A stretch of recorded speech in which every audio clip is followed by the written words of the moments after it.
नमो अरिहन्ताणं नमो सिद्धाणं नमो आयुर्यानं नमो उवज्झायानं नमो लोये सव्वसाहनं एषो पञ्चनमुक्तारो सव्वपावप्पनाशनं मङ्गलानं च सर्वेषु साधनं परं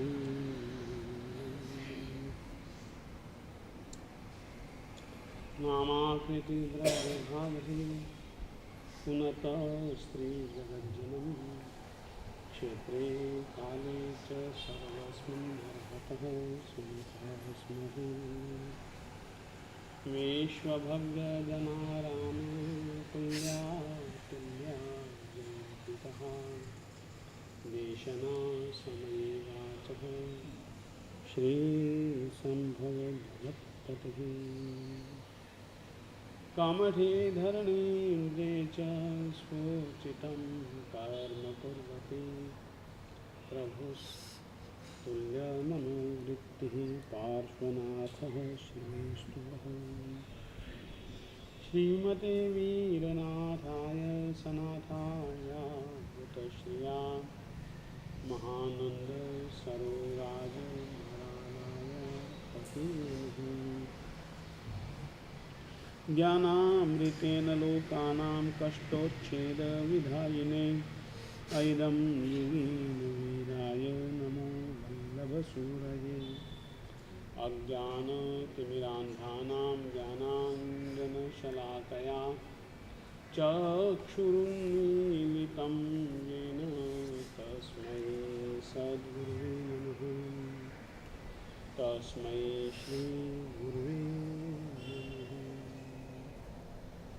निर्वाणमध्ये वजानतत्त्वं प्रणास्यासि सकुवादत्तं मयं जिनानं शरणं बुहानं नमामि नित्यं जगत्पहानं कुन्दिन्दु लोकिरतुषारवन्नां सरोजहत्था कमले निसन्ना वाईशिरीपुत्रयवल्लहत्था सुहायसां हसयात्पसत्था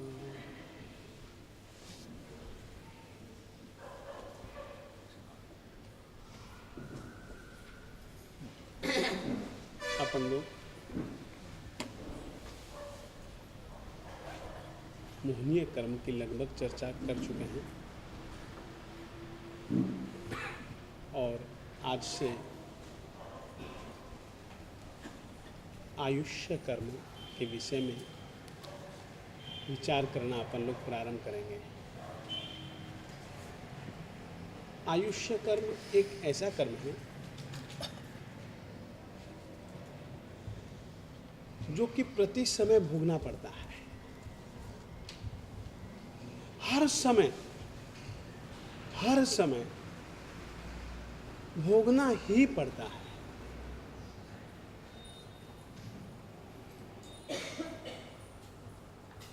जब से मेरा गर्भ में समझो जन्म हुआ तब से लेकर के जब तक कि मैं मरूंगा नहीं, हर समय मुझको उस आयुष्य कर्म को तो भोगते ही रहना पड़ेगा।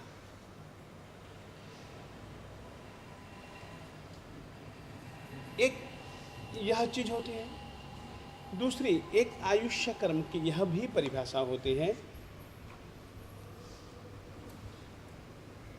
यह कर्म एक ऐसा कर्म है जो कि बेड़ी के समान है। कोई अपराध करता है, आजकल की तरह व्यवस्था नहीं है कि किसी भी ढंग से सजा पाने पर भी व्यक्ति निकल जाए, भाग जाए।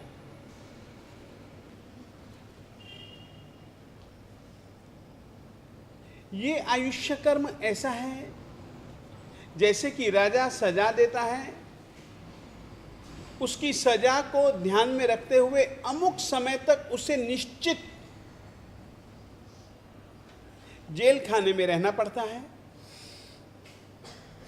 ये आयुष्य कर्म ऐसा आयुष्य कर्म है जिसके कारण से हमें किसी भी एक पर्याय में, चाहे वह देव संबंधी पर्याय हो, चाहे वह नारद संबंधी पर्याय हो, चाहे वह मनुष्य संबंधी पर्याय हो, चाहे वह त्रियंच संबंधी यानी कि एक इंद्रिय, बेइंद्रिय, तेन्द्रिय, चौरेंद्रिय और असंगी त्रियंच पंचेंद्रिय के रूप में भी, चाहे जीव को कोई भी पर्याय मिले, उस पर्याय में उतने समय तक अवश्य में रहना पड़ता है।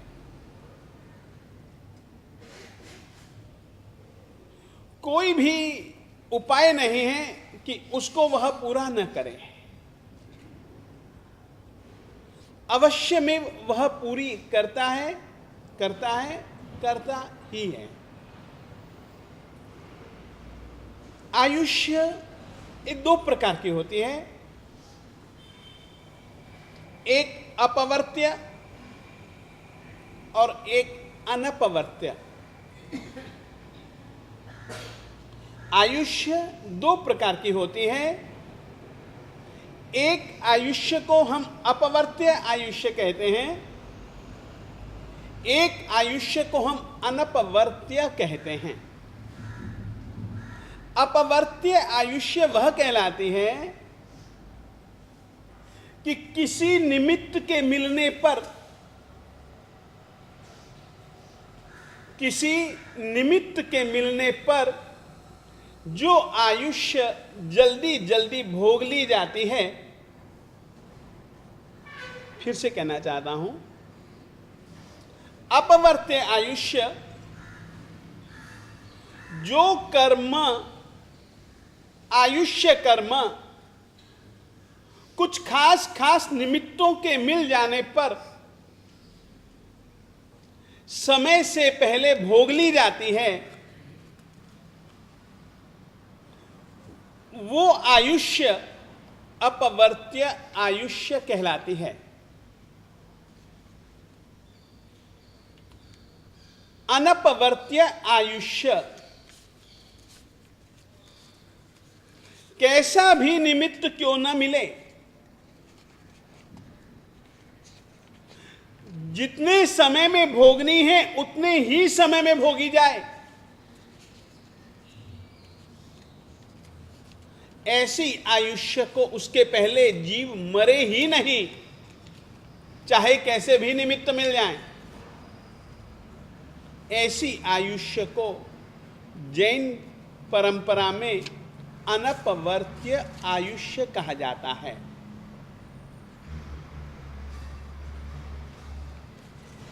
वर्तमान काल में अपवर्त्य आयुष्य को लगभग अकाल मृत्यु जैसे शब्द से पहचाना जाता है। जैन परंपरा उस विषय में इतना मानती है, इतना कहती है, अकाल में मृत्यु किसी की भी नहीं होती। जितना काल है उतना तो भोगना ही पड़ेगा, परंतु कभी कभी आयुष्य के दलिये ऐसे बांध लिए जाते हैं जिसके कारण से, उदाहरण के बतौर, एक रस्सी हो इतनी बड़ी,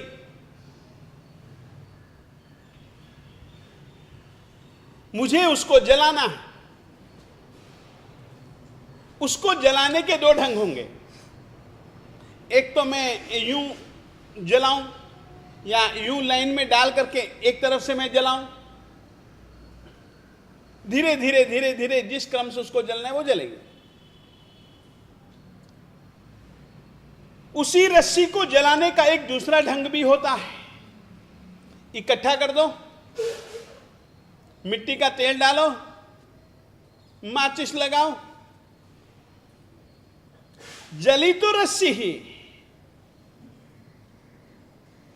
जली तो रस्सी ही, जितनी थी पूरी की पूरी ही जली दोनों स्थितियों में। परंतु एक स्थिति ऐसी है जो कि जिस क्रम से उसको जलना है उसी क्रम से जली, धीरे धीरे धीरे धीरे धीरे धीरे धीरे धीरे धीरे धीरे। दूसरी स्थिति ऐसी है, जली तो वो रस्सी ही, परंतु हमने उस रस्सी को जल्दी जलाना था, हमने मिट्टी का तेल डाला और उसको घुचड़ पुचड़ किया और रखा और माचिस लगाई, वो जल गए।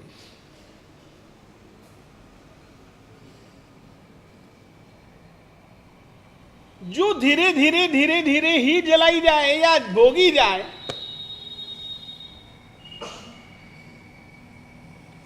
चाहे बीच में निमित्त भी मिले परंतु वो नहीं जलने वाली, उसका नाम है अनपवर्त्य। उसका नाम क्या है? अनपवर्त्य, अनपवर्तनीय भी कहते हैं उसको। और एक ऐसी आयुष्य के दलिये होते हैं जो कि अपन किसी निमित्त विशेष के मिलने पर, जैसे कि विष, कोई रोग, ऊपर से नीचे गिरना, आग में कूदना, यानी कि इस तरीके के बहुत सारे निमित्त होते हैं जिनके कारण से जीव लगता है कि अकाल में मृत्यु हुई, नहीं, बस वो आयुष्य के दलिये जल्दी वो इसी ही प्रकार के थे कि उसमें कोई ना कोई निमित्त मिलना था और वो सब कुछ हो जाना था। ये जैन परंपरा की आयुष्य के विषय में एक धारणा है। आयुष्य कर्म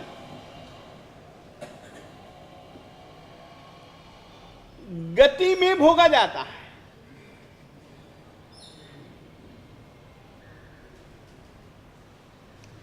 जिसके उदय से जीव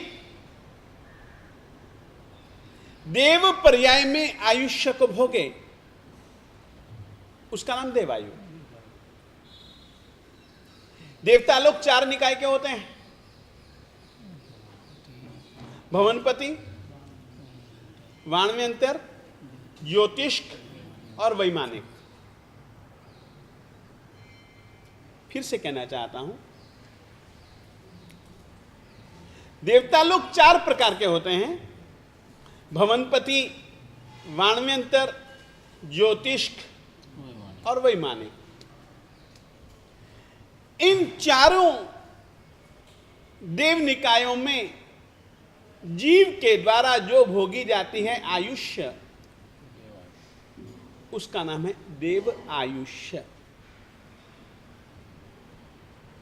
नरक आयुष्य, नरक भूमियां सात हैं, रत्न प्रभा, शर्करा प्रभा, वालुका प्रभा, पंक प्रभा, धूम प्रभा, तमह प्रभा, महातमह प्रभा।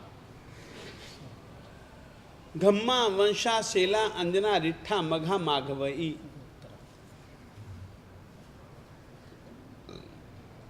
इन सातों नरक भूमियों में से किसी भी नरक भूमि में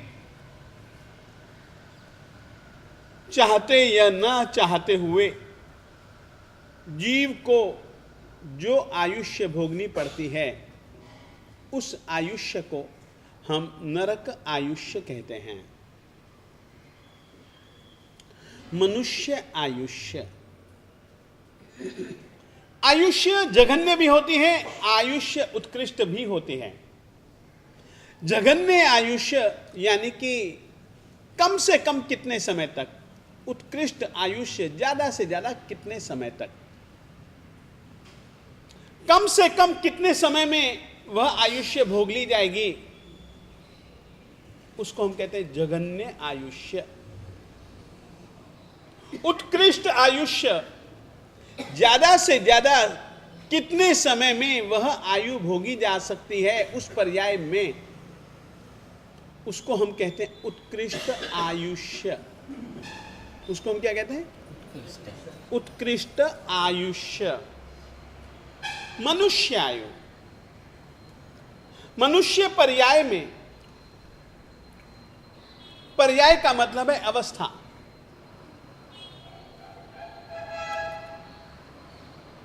मनुष्य अवस्था में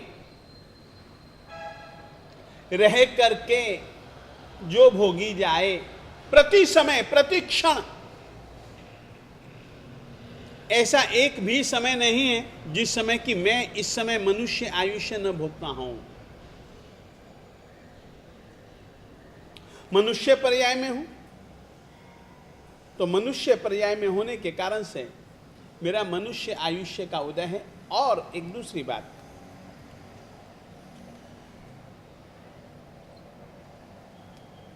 जीव जिस गति में, जिस पर्याय में जाता है,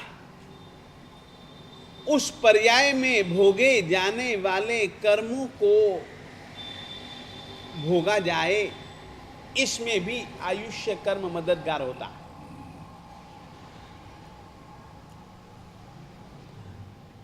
मनुष्य आयुष्य, त्रियंच आयुष्य। मनुष्य चाहे कर्म भूमिज हो, कर्म भूमि में पैदा होने वाले हों, चाहे अकर्म भूमि में पैदा होने वाले हों, चाहे अंतर्द्वीपों में पैदा होने वाले हों, अंतर्द्वीपिक हों, जो भी कर्म भूमि, अकर्म भूमि और अंतर्द्वीपों में मनुष्य पर्याय में रह करके जो प्रति समय भोगी जाए, उसको हम कहते हैं मनुष्य आयुष्य। फिर है त्रियंच आयुष्य। त्रियंच जीव सूक्ष्म भी होते हैं, बादर भी होते हैं।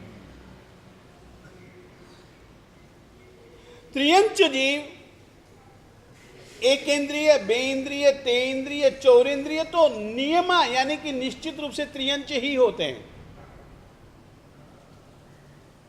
पंचेंद्रिय त्रियंच भी होते हैं, और वे पंचेंद्रिय त्रियंच चाहे संगी हो चाहे असंगी हो, उन्हें जिस जीव को ऐसी अवस्थाओं में रह करके आयुष्य कर्म तक उस भव में, उस अवस्था में जीना ही पड़े, उसका नाम है त्रियंच आयुष्य। फिर से कहना चाहता हूं, राजा के द्वारा सजा पाए हुए व्यक्ति को अमुक काल तक जेल में रहना ही पड़ता है, जेल की स्थितियों को भोगना ही पड़ता है। ये एक व्यवस्था है। ऐसी एक व्यवस्था कर्म के क्षेत्र में, और उस कर्म के क्षेत्र में जो कि अमुक काल तक निश्चित जीव को बांधे बांधे रखे,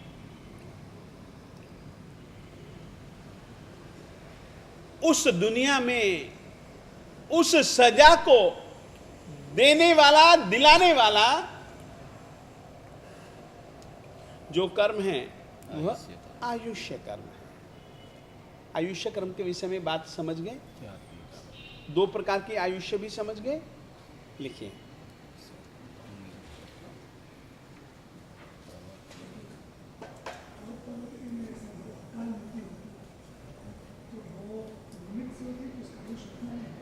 हाँ,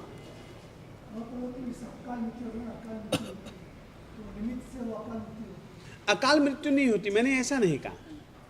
मैंने यह कहा कि आयुष्य कर्म के जो दलिए हैं वो हम जल्दी भोग लेते हैं।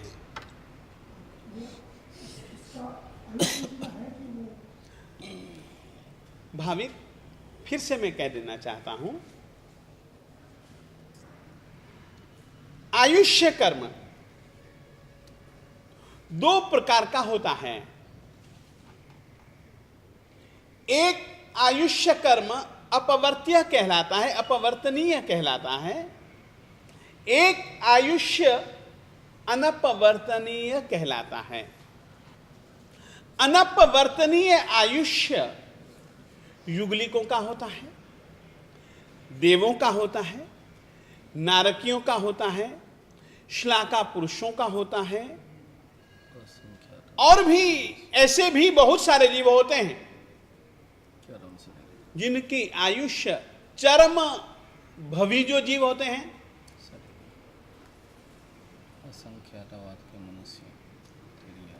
युगलिक असंख्याता वर्ष की आयुष्य वाले जीव जो होते हैं, ऐसे जीव हमेशा अनपवर्तनीय आयुष्य को ही भोगते हैं। और यदि उनकी मौत हो जाए तो एक आश्चर्य माना जाता है।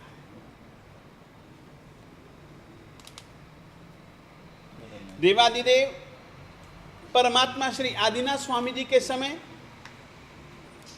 युगलिक ही होते थे, परंतु एक युगल जो बैठा हुआ था पेड़ के नीचे, पेड़ का फल गिरा और पुरुष मर गया। युगलिक होने के नाते अनपवर्तनीय आयुष्य थी, असंख्याता वर्षों तक वह जीने वाला था, खत्म हो गया। ऐसी आयुष्य अपवर्त्य कहलाती है। मौत आने से पहले जिस आयु कर्म के दलिए किसी निमित्त विशेष को पा करके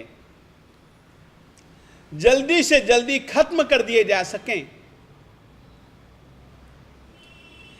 ऐसी जो आयुष्य होती है उसको हम अपवर्त्य कहते हैं। अकाल मृत्यु का अर्थ जैन परंपरा के हिसाब से केवल इतना है कि आयु तो नहीं कम हुई, आयु तो उसने जितनी भोगनी थी वो उतनी ही भोगी, परंतु आयुष्य कर्म के जो दलिए थे उनको उसने उतने समय में पूरा न करके पहले भोग लिया और फिर वह उसके प्राण छूट गए। मृत्यु किसको कहते हैं? मैंने एक बार यहां पर गाथा बोली थी, दसहा जियान पाणा इंद्रिय उसास आउ बल रुवा एगिंद्रियेषु चौरो विगलेषु छ सत्त अट्ठेव असन्ने सन्ने पंचिंद्रियेषु नव दस कमेन बोधव्वा तेहिम सह विप्प ओगो जीवानम भन्न ए मरणम। प्राण 10 प्रकार के होते हैं, 5 इंद्रिय, इंद्रिय उषास श्वासोश्वास, आयुष्य बल प्राण, इंद्रिय उषास आउ बल मन बल वचन बल काय। इंद्रिय उषास आउ बल रुवा एगिंद्रियेषु चौरो, एकेंद्रिय जीवों में 4 प्राण होते हैं, विकलेंद्रियों में यानी कि द्विंद्रिय जीव में 5, त्रिंद्रिय जीव में 6, चौरिंद्रिय जीव में 7, विकलेंद्रियेषु चौरो, असंगे में 9, नहीं 8 होते ना, विकलेंद्रिय में 6 होते, विकलेषु 6 7 8, विकलेंद्रिय में द्विंद्रिय में 6, त्रिंद्रिय में 7, चौरिंद्रिय में 8, असंगी 9, असंगी त्रियंच पंचेंद्रिय में 9, संगी त्रियंच पंचेंद्रिय में 10 प्राण होते हैं। देवों के पास, नारकी जीवों के पास में भी 10 प्राण होते हैं, मनुष्य के पास में भी 10 प्राण होते हैं। तेहिम सह विप्प ओगो, उन प्राणों के साथ विप्प ओगो जो दूरी, जो संबंध विच्छेद, जीवानम जो जीवों का होता है, भन्न ए मरणम वह जैन साहित्य में मौत कही जाते हैं। W तो इस तरीके से प्राणों तक बांधे बांधे रखने वाला अमुक समय तक, इसका नाम है आयुष्य कर्म। ठीक है, लिखेंगे।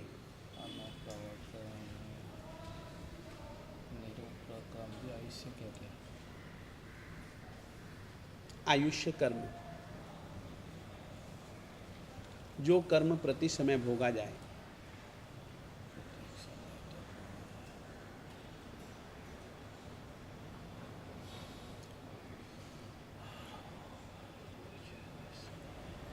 वह आयुष्य कर्म है।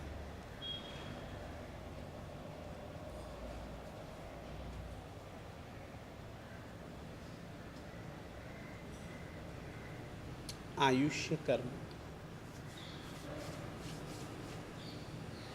चारों गतियों के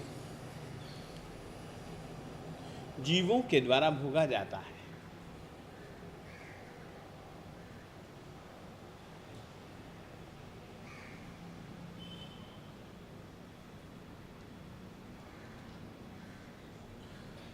जो इस कारण से आयुष्य कर्म के चार भेद हैं।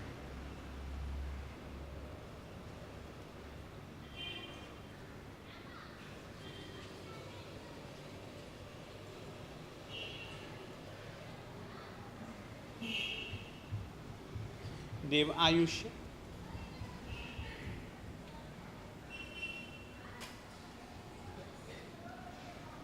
नारक आयुष्य,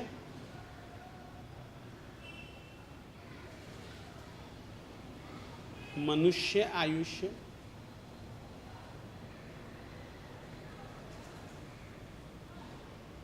और त्रियंच आयुष्य।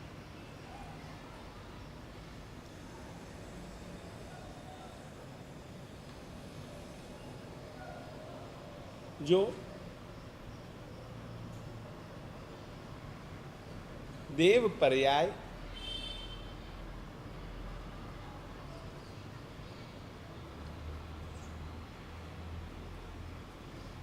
जो केवल जिस देव पर्याय को प्राप्त कर, या अकेले देव पर्याय को प्राप्त कर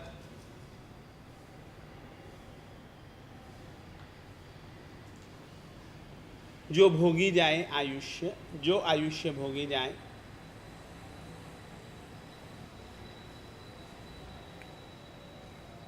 यानी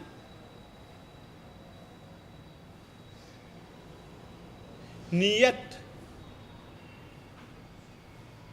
अमुक समय तक ही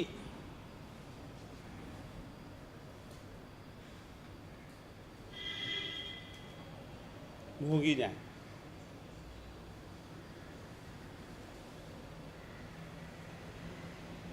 ऐसे आयुष्य को देव आयुष्य कहते हैं।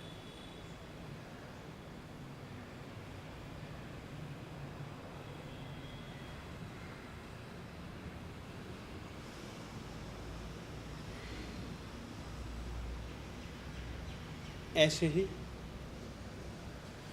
ही नरक पर्याय, मनुष्य पर्याय,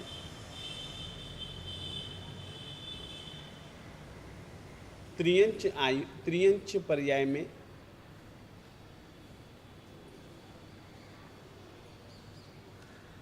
जो जीव को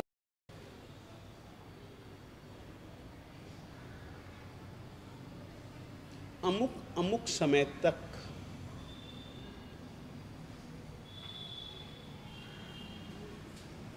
भोगनी ही पड़े,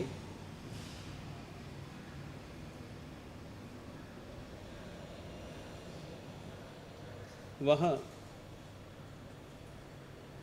उस गति के कारण से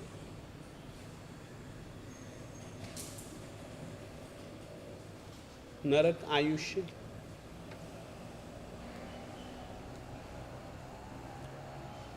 मनुष्य आयुष्य और त्रियंच आयुष्य कहलाते हैं। मनुष्य आयुष्य और त्रियंच आयुष्य कहलाते हैं। आयुष्य क्रम के 4 भेद हो गए, ठीक है। लिखिए, आयुष्य पेड़ के समान है।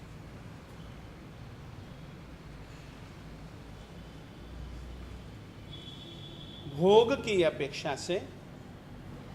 की अपेक्षा से आयुष्य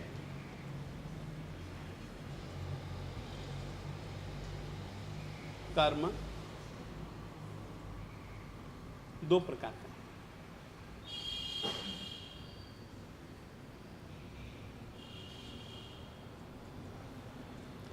नंबर 1 अपवर्त्य, अपवर्त्य, और दूसरा है अनपवर्त्य।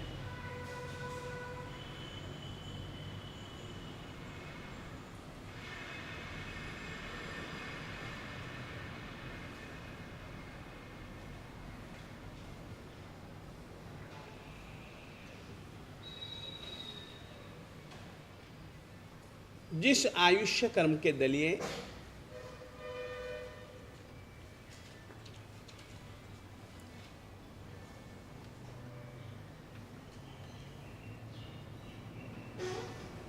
नियत समय से पहले भोग कर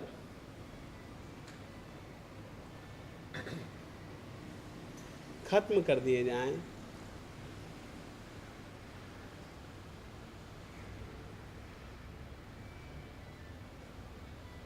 ऐसी आयुष्य को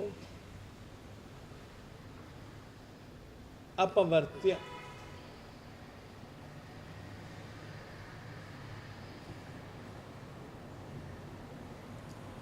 आयुष्य कहा जाता है।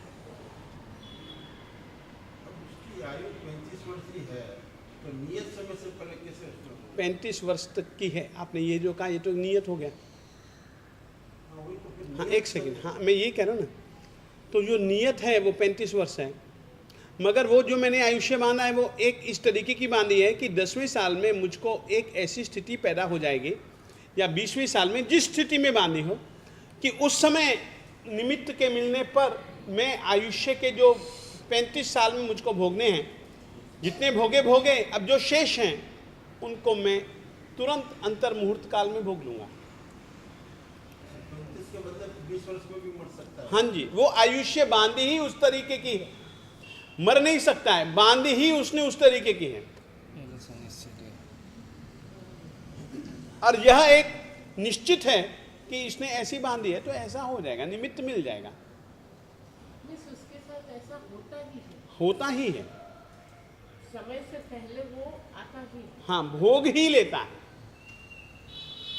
मिस ऐसे नहीं होता कि हो भी सकता है, नहीं भी हो सकता है, ऐसे जगह ऐसा भी हो सकता है, दोनों बातें हो हाँ। अपने परंतु वो आयुष्य अपवर्त्य कहलाते हैं। बैठ गया? अपने को बताना नहीं, तो 20 वर्ष में उसका मरना जरूरी नहीं है। का लगभग आप निश्चित ही समझो, आएगा कोई ना कोई घात। अच्छा, बच भी जाता है। एक सेकंड, वो फिर अनपवर्त्य में चला जाता है। मतलब जन्म के समय शरीर आगे काफी साल जीने वाला समझ लो। जन्म के समय नहीं, जन्म से पहले आयुष्य कर्म बांधे बिना कभी भी कोई भी जीव नहीं मरता। ये भी मैं बतलाने वाला हूँ। आयुष्य कर्म का बंधन किस समय में करता है जीवात्मा, कैसी कैसी स्थिति में करता है, ये मैं बतलाने वाला हूँ। तो जन्म से पहले 35 साल तक ऐसे हुआ, अगले गाँव में जब जन्म हुआ, अरे गर्भ में भी आकर के वो मर सकता है, वो सब कुछ हो सकता है। परंतु उनको ऐसा निमित्त मिलना था, ये बात मैं आपको लिखवा रहा हूं। बैठ गया? अनपवर्त्य। परिवर्तन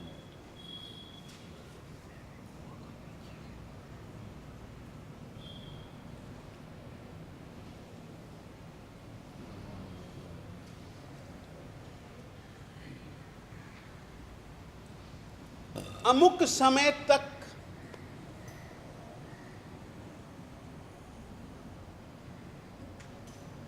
ही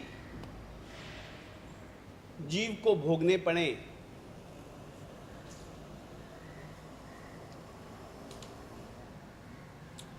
किसी भी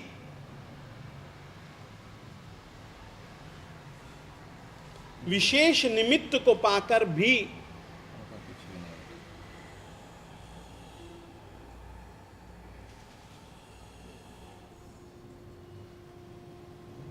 आयुष्य काल मर्यादा सुखवती बलदेव वासुदेव से पहले नहीं मरता। उसको न हम घटा सकें न बढ़ा सकें।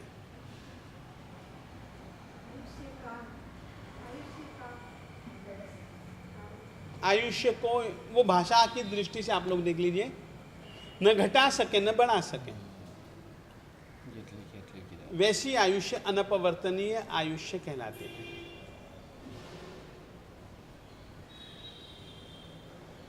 बलदेव वासुदेव सुखवती कन्हैया तीर्थंकर नार के देवता देवों, सलाका पुरुष युगलिकों, सलाका पुरुष श्लाका पुरुषों, असंख्यात वर्ष मनुष्य तिर्यंश असंख्याता वर्ष की आयुष्य वाले, तिर्यंश असंख्याता वर्ष के वर्षों की आयुष्य वाले मनुष्य तिर्यंश जीवों की आयुष्य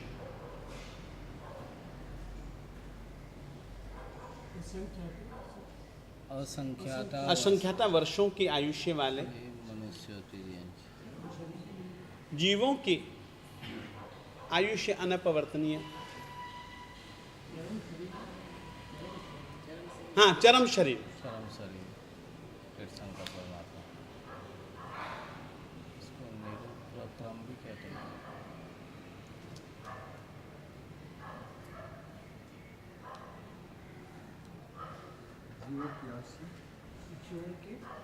असंख्याता वर्ष जीवों की आयुष्य अनपवर्तनीय होगी। अनप्रवर्तन, उनका परिवर्तन जब नहीं ये होता। हमने कहा ना अपवर्तीय, जब ये पहले समय से पहले ही भोग ली जाते हैं, बोली जाती है तो अगली आयुष्य में वो उसका- नहीं आगे की आयुष्य बांधे बिना तो वो मरेगा ही नहीं ना। आगे की आयुष्य बांधे बिना जीव कभी नहीं मरता है, ये एक नियम है। तो ये आत्मा बोलते हैं ना, आत्मा भटकती है, तो वैसे इस कारण से भटकती है समय से पहले ही।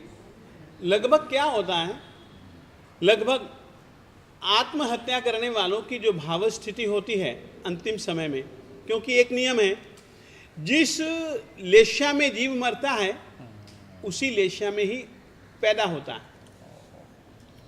व्यवहार में कहावत है, अंते मति सो गति, यहाँ से अंत समय में जैसी मति होती है वैसी गति होती है। आसक्ति यहाँ उत्पत्ति। इसको यूं भी समझो, जिस लेशा में उसने उम्र बांधी थी वही लेशा उसकी अंत समय में आएगी, और वही लेशा जिस समय वो जन्मेगा दूसरी एक गति में जाकर के वही लेशा रहेगी, और उसी लेशा में ही पैदा होगा वो। नंदा मुनि का तो अंत समय में मति का संबंध, अंत समय की लेशा का संबंध हमारे आयुष्य कर्म के साथ में बहुत ज्यादा है। इसीलिए ही लेशा ठीक बनी रहे अंत समय में सभी कोशिशें की जाती हैं, परंतु जैसे जीवन में उसने बांधा होता है वही मौत के समय लगभग स्थिति उसकी होती है। इसीलिए समाधि मरण के लिए समाधिमय जीवन जरूरी है। 100%। ये बात पंजाब के श्री गुरुदेव श्रीमद विजय वल्लभ सुरेश्वर जी महाराज साहब जी कहा करते थे, जिसका मन जीते हुए समाधि में रहा, लगभग मौत के समय ऐसे जीवों में समाधि भाव टिकता है।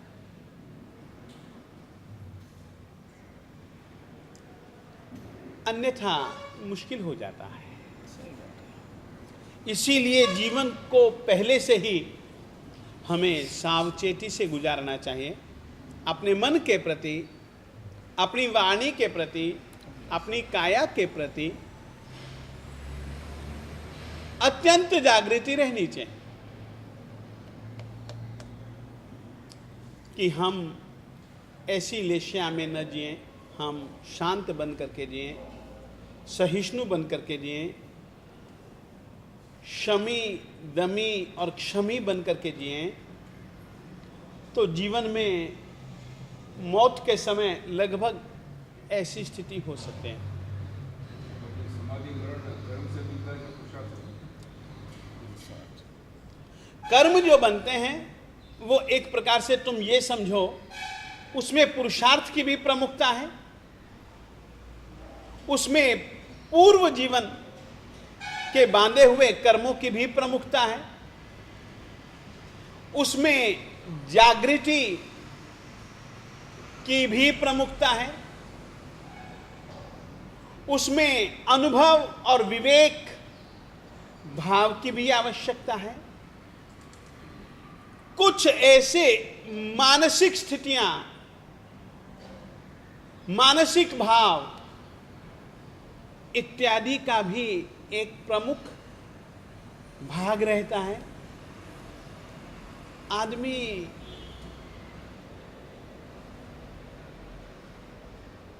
जहां तक मेरा ख्याल है 6 चीजें आयुष्य कर्म के साथ में बांधता है, 5 या 6 चीजें हैं। वो भी क्या चीजें हैं, क्यों वहीं पर पैदा हो रहा है इत्यादि बातों का संबंध कैसे है, इसकी भी अपन लोग विचारणा करेंगे, परंतु ऐसा होता है। आपने कहा जो आत्मा जो कहते हैं लोग जनरली वो समय से पहले मर गया तो आत्मा भटकती है, हाँ, तो ये प्रेत और भूत के रूप में भटकती है, तो उसका क्या ये आज जो आप बता रहे हो उसमें क्या समझते हैं? इसका एक बहुत गहरा संबंध है, क्योंकि वो आत्महत्या करेगा, तबीयत खराब होगी, ऊपर से नीचे कूदेगा या कुछ भी करेगा। अब जैसे कि 2-3 दिन पहले आया था, वाघ ने एक आदमी को खाया और वो कैसे वाड़े में चले गया पता ही नहीं लगा। ठीक है, अब क्या अपन लोग कल्पना कर सकते हैं, एक तो वाघ वैसे ही डरावना, वैसे ही भयावना, और सामने खड़ा है आदमी, निश्चित रूप से उसके दिल में भय तो होगा। जब वो मारा गया तो भय की अवस्था में ही मारा गया ना, मरेगा तो इस तरीके की अवस्था में ही पैदा होगा जहां पर भय की प्रचुरता कि उसको निमित्त मिलेंगे और वो हमेशा डरू डरू रहेगा।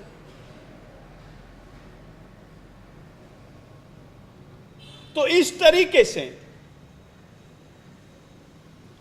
यह आयुष्य कर्म का संबंध आने वाली, आप यूं भी कह सकते हो, उस अवस्था की आयुष्य उसने बांध रखी है।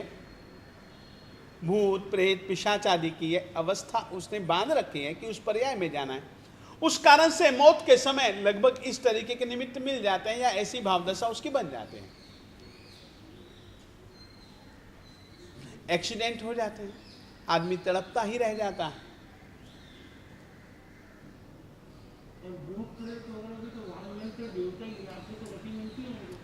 एक सेकेंड, वो देवगति में मैंने कहा ना देवायुष्य में, फिर आत्मा भटकती नहीं है, आत्मा फिर भटकती नहीं है। उनका भटकने का अर्थ यह है कि दूसरों को तंग करती है, परेशान करती है, शांति से नहीं जी पा रही है, नहीं वो तो उनका काम नहीं काम नहीं है। एक बात याद रखिए, इसके पीछे कुछ कारण हैं। वैरानुबंध, मदद भी करते हैं। वैरानुबंध एक बहुत मुख्य भूमिका भजते हैं। ऐसे ही मैत्री के भी अनुबंध हो सकते हैं।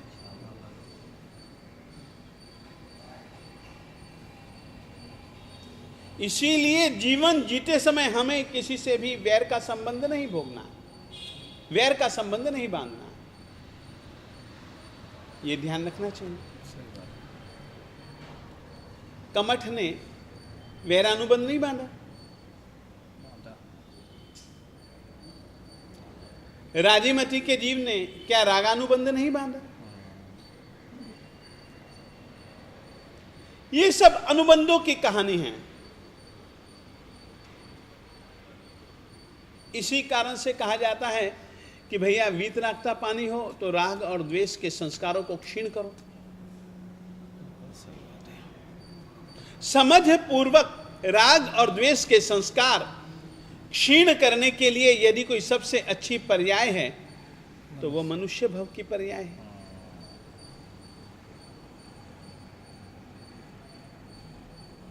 बैठा भी है।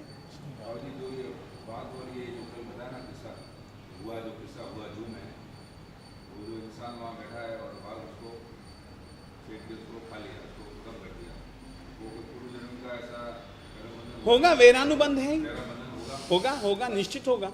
हो सकता है आगे के लिए भी हो। और वो अब कहते हैं कि अपन को मरते समय को समाधि पूर्वक मरना है, तो उस वक्त जीव को क्या पुरुषार्थ करना चाहिए? जो बाघ सामने वो मार रहा है उस वक्त उसको समाधि पूर्वक का पुरुषार्थ क्या करना चाहिए? ऐसे लगभग रहता नहीं है। हाँ, पुरुषार्थ कैसा करना चाहिए? यदि हम यह समझे हों पहले से कि देह और आत्मा भिन्न भिन्न है, देहाध्यास टूटा हो, देह ने तो जाना ही जाना है। मैं इस जीवन में यूं असमाधि भाव में, यूं राग द्वेष कषाय आदि की स्थिति में यदि मैं मरा तो भैया मेरा तो जन्म मरण का चक्कर चलते ही रहने वाला है। बस जैसे परमात्मा ने कहा है सहन कर लो और चित्त में समाधि भाव रखो, अवश्य में ऐसा प्रयास करना चाहिए।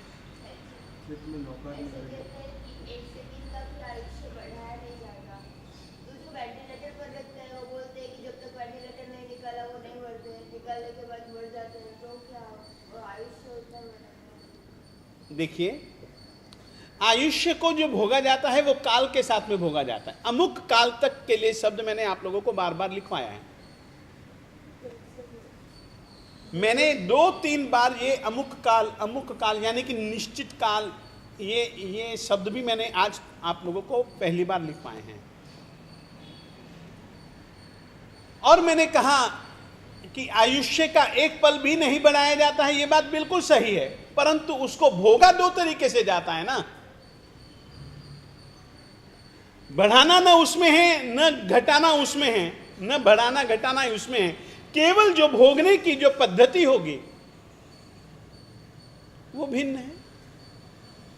आयुष्य को भोगने की संबंध श्वासोश्वास से ही है। हाँ जी, जितने श्वासोश्वास पूरे हो जाते हैं, हाँ जी।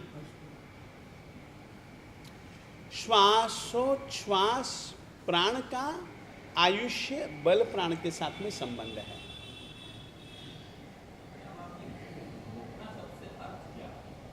यानी सर जिस एक सेकंड,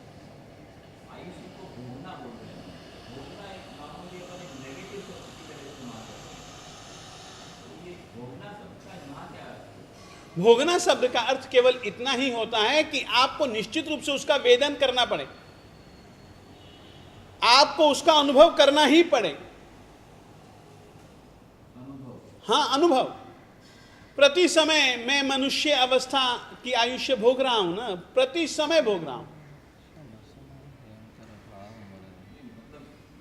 भोगा यानी कि वेदन, अनुभव, इतने समय तक, इतने सालों तक मैं रहूंगा, यानी कि ये मेरा वेदन होगा उस आयुष्य कर्म का। आयुष कर्म के जरिए पहले भोग लेते हैं, तो उसके बाद बाकी कर्म भी पहले भोग लेते हैं, या वो तो वैसे ही रह गया? वो आएगा जब समुद्घात आएगा ना, समुद्घात का विषय, तब हम बाकी के कर्मों को कैसे भोग लेते हैं और किस तरीके से लोक के अंत तक अपने हम आत्म प्रदेशों को भेजते हैं, दंड मंथान इत्यादि कैसे करते हैं, ये क्रिया एक अलग प्रक्रिया है, उसका नाम समुद्घात है। समुद्घात समुद्घात तो अपने को मोक्ष में जाना रहे, उसके पहले का होता है। नहीं, 7 प्रकार के होते हैं। वेयन, कषाय, मरणे, वेव्य, तेय या आहारे, केवली, य समुग्घाया, सत्त इमे हुंति सन्निनम, दंडक की गाथा है। वेदन, समुद्घात, वेयन, कषाय, मरणे, मौत के समय, वेव्य, वैक्रिय समुद्घात, तेय, तेजस, आहारक समुद्घात, केवली और केवली समुद्घात। 7 प्रकार के समुद्घात होते हैं।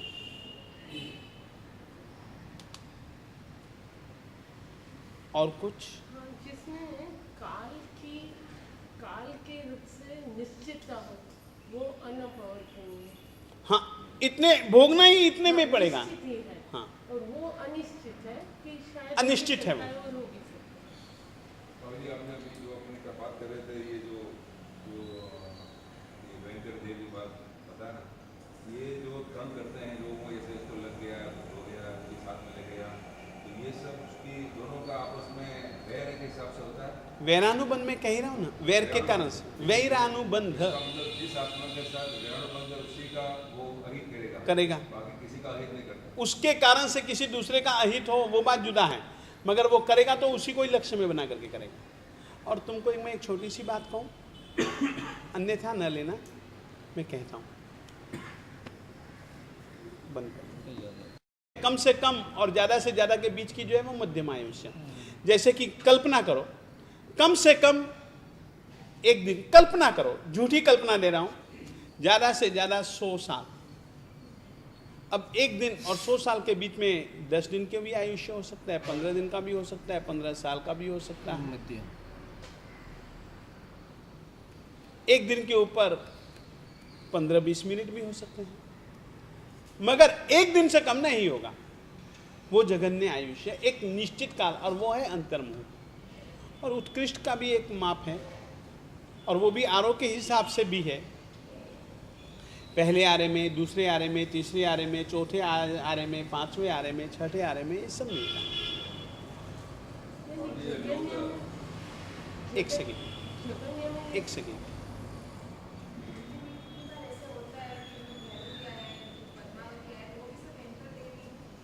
मैं इस विषय में कुछ कहना नहीं चाहता।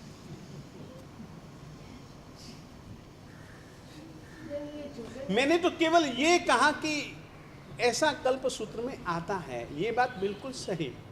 अब क्या है क्या नहीं है, बाबूजी लोग ये मन्नत मांगते हैं ना, मंदिर में जाकर या कई बार मन्नत मांगते हैं, तो उनको एक श्रद्धा हो जाती है, फिर बोला इस मन्नत मांगने से ऐसा हुआ, तो ये कैसे सहायक होता है? कुछ जो कर्म होते हैं वो निमित्त आधारित होते हैं। एक शब्द है काकतालीय न्याय, कौवे का बैठना हुआ और डाली का टूटना हुआ।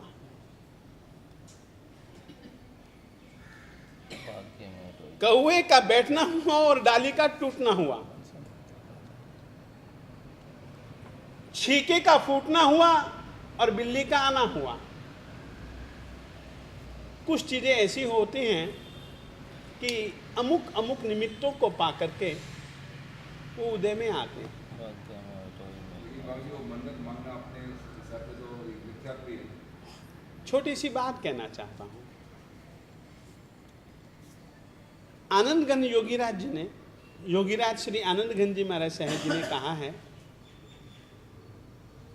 कल्प वृक्ष के पास में जाकर के बबुल के कांटे मांगना अच्छा नहीं है, मगर जीव मांगे तो क्या किया जाए।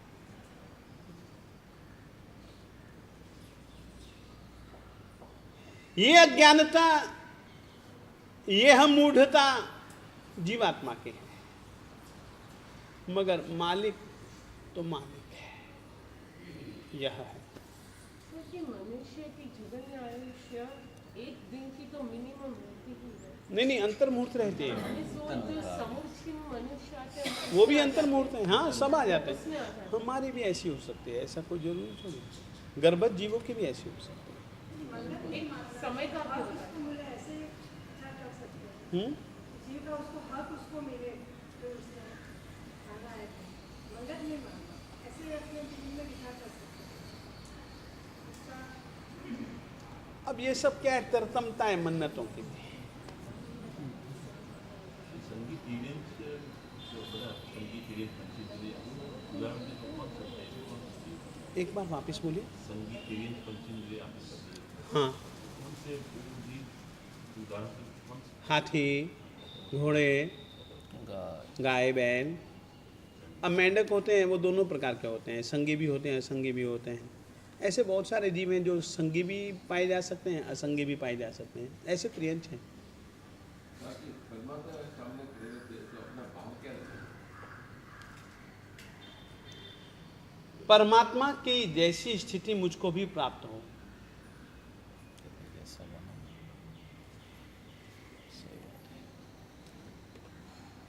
परमात्मा के जैसी साधना मैं भी कर सकूं, परमात्मा के जैसे जो गुण वैसे गुण मेरी आत्मा में हैं, वो प्रकट हैं, मुझ में अप्रकट हैं, मुझे प्रकट करने हैं।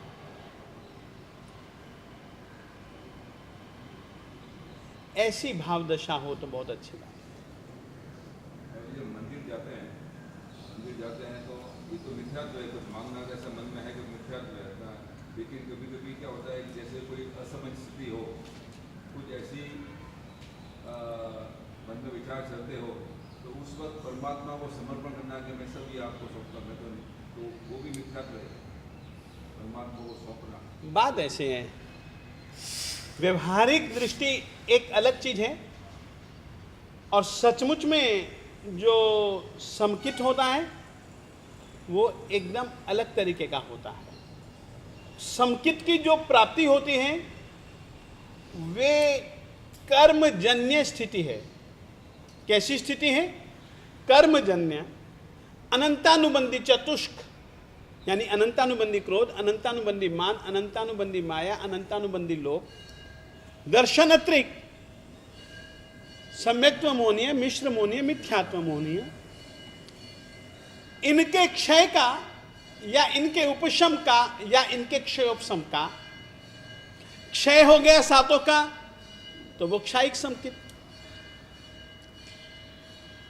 सातों प्रकृतियों में से कुछ का क्षय हो गया, कुछ का उपशम हो गया, क्षयोपशमिक समकित। ऐसे ही औपशमिक समकित, यानी कि इस तरीके से समकित सही ढंग से कर्म ग्रंथों की भाषा में यदि हम कहते हैं तो वो यह है। ऐसी स्थिति व्यवहार में दिखती है तो वह देव गुरु धर्म के प्रति अटूट श्रद्धा के रूप में।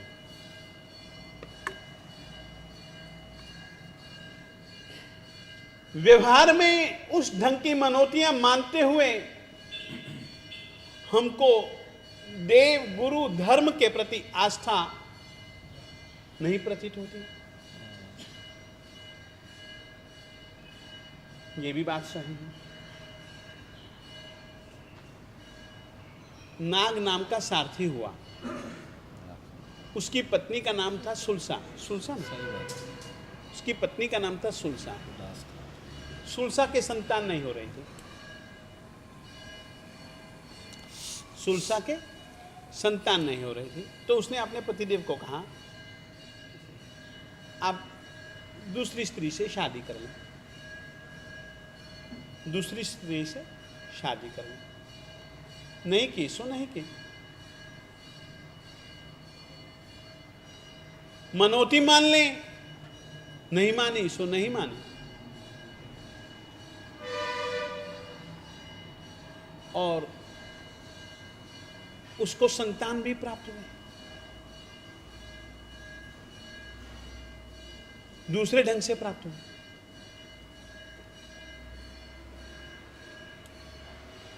देव प्रदत्त प्राप्त हुए। इस ढंग से होता है।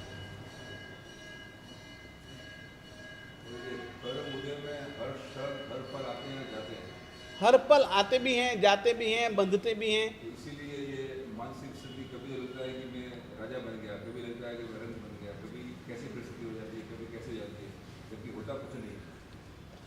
ऐसी मानसिकता के लिए और ऐसे व्यवहार में भी देखते हैं। दिन में राजा, रात को रंक। ऐसी स्थितियां होती रहती हैं। यही विचित्रता, विषमता का मुख्य कारण ही कर्म है। यह ही कर्म की सत्ता को जानने के लिए ऐसे उदाहरण अपने पास में पर्याप्त हैं। ठीक, इतना रखें। तो सोचते भी नहीं है कुछ दिन में, फिर भी वो आता है तो बजाय सोचते हैं तो रात में सपने में आता है। क्या ये सब कल्प सूत्र में 9 प्रकार से सपने बताए जाते हैं। अनुभूत, श्रुतो, दृष्ट, प्रकृतिश्च, विकारजः इत्यादि वहां पर कारण बतलाए हैं। तो वहां पर जो अनुभव नहीं किया है, देखा नहीं है, सुना नहीं है, जो ऐसे सपनों के विषय में भी है। धर्म कर्म प्रभावजः पापोद्रेक समुत्थश्च।